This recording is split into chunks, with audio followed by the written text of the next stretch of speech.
Most of the ultra wealthy, I'm talking about the upper percentile of the 1%, are pretty savvy investors, one would think, but they are missing out on something that they know is valuable: gold. Let's find out why and what's behind this madness as we explore.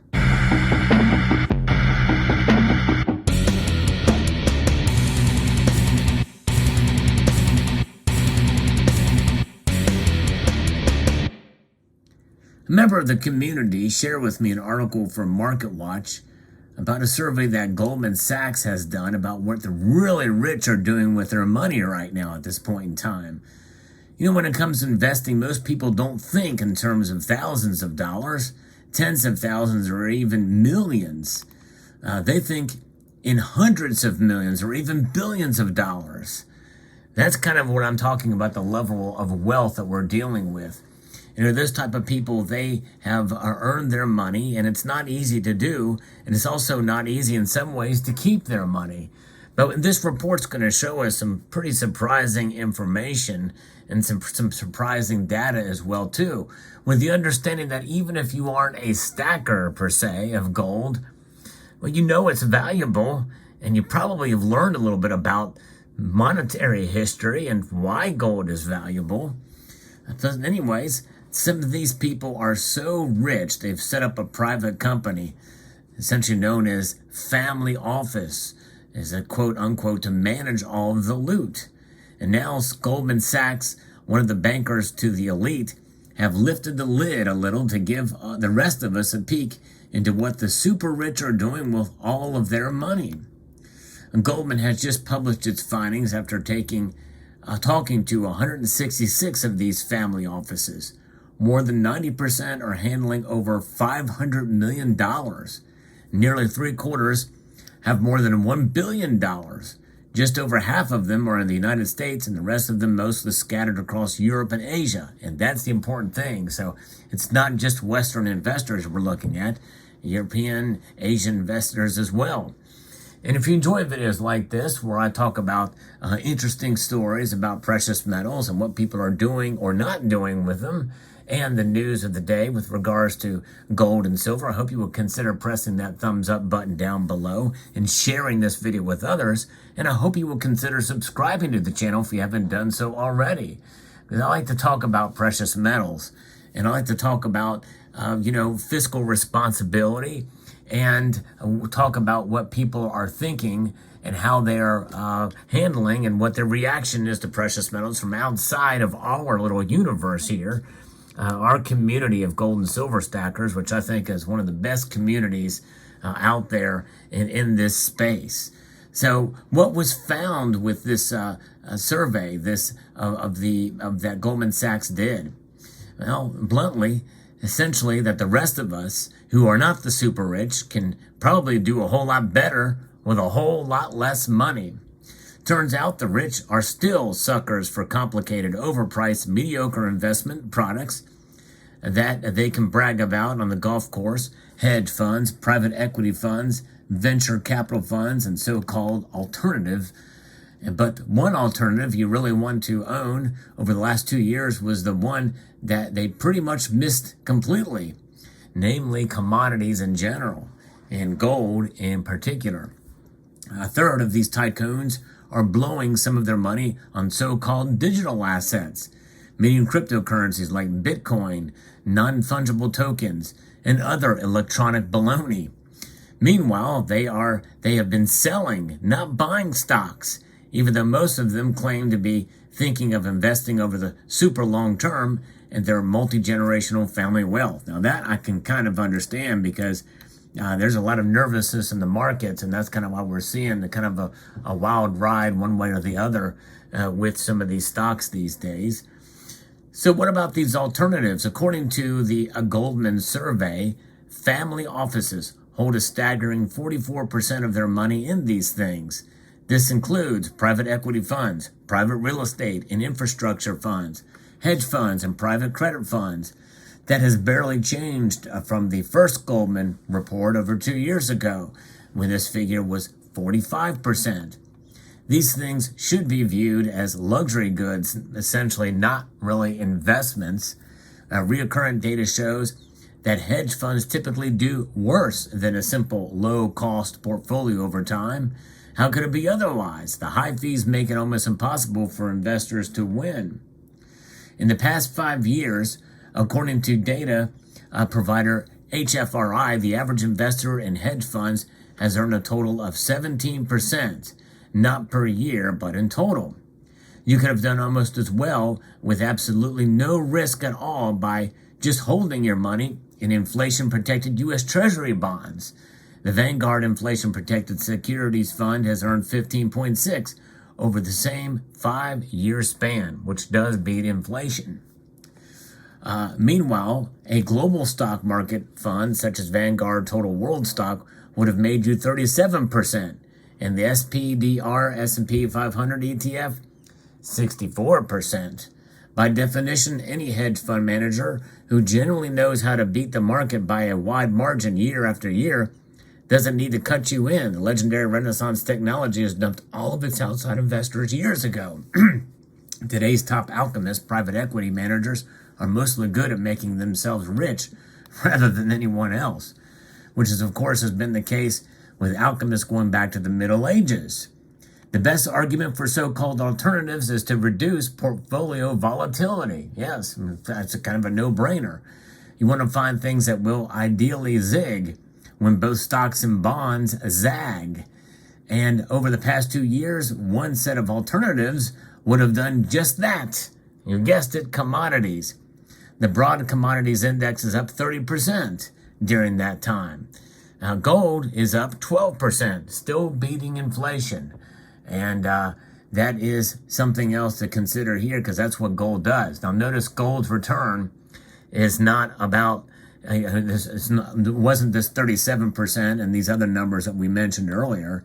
It's 64% for the S&P 500, because that's not what it's for. It's not about risk or any of that sort. It's about wealth preservation. It's about something to protect.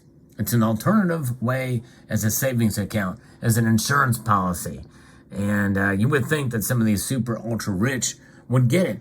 But what is the total, quote, family office, unquote, exposure to commodities in general? A staggering 1%. That's right, just 1%. And that's in general, which means there's even less exposure to gold. That's pretty staggering. They're ignoring it. Meanwhile, family offices tell Goldman that they now have just 28% of their funds in public stock markets, down from 31% 2 years ago. It's a 10% fall. But the MSCI World Index of Global Markets is down 5% over the same period.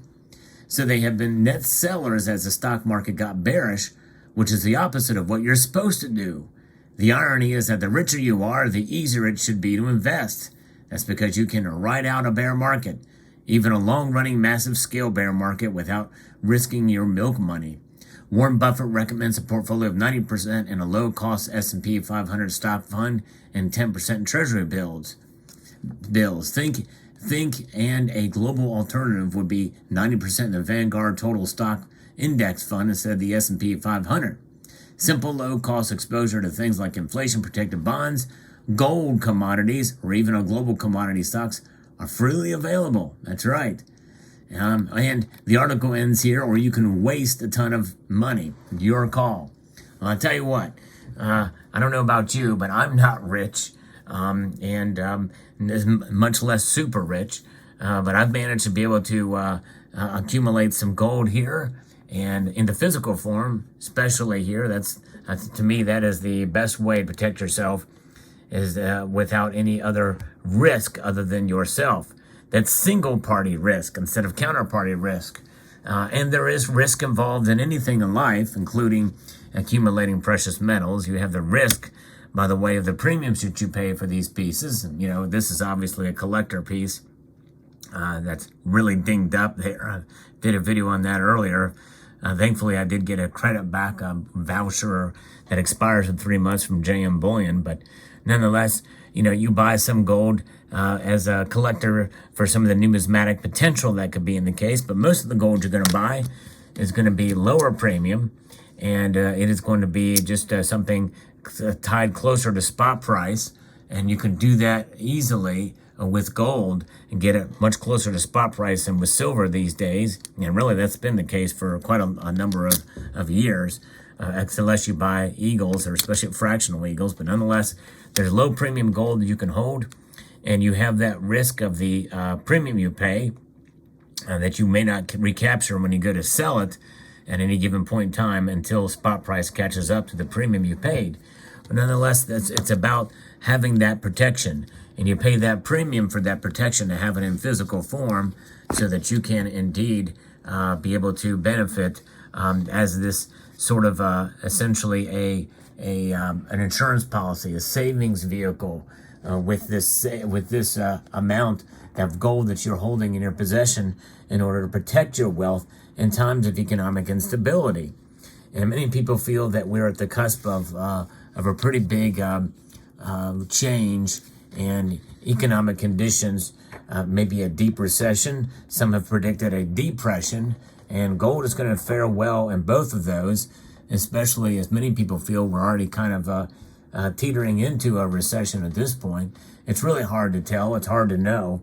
But nonetheless, one thing is for sure, no matter what your view is on the where we sit in a recession or not, let's say we have a full economic recovery. I think gold is going to do very well down the road because of inflation that has continued to rear its ugly head.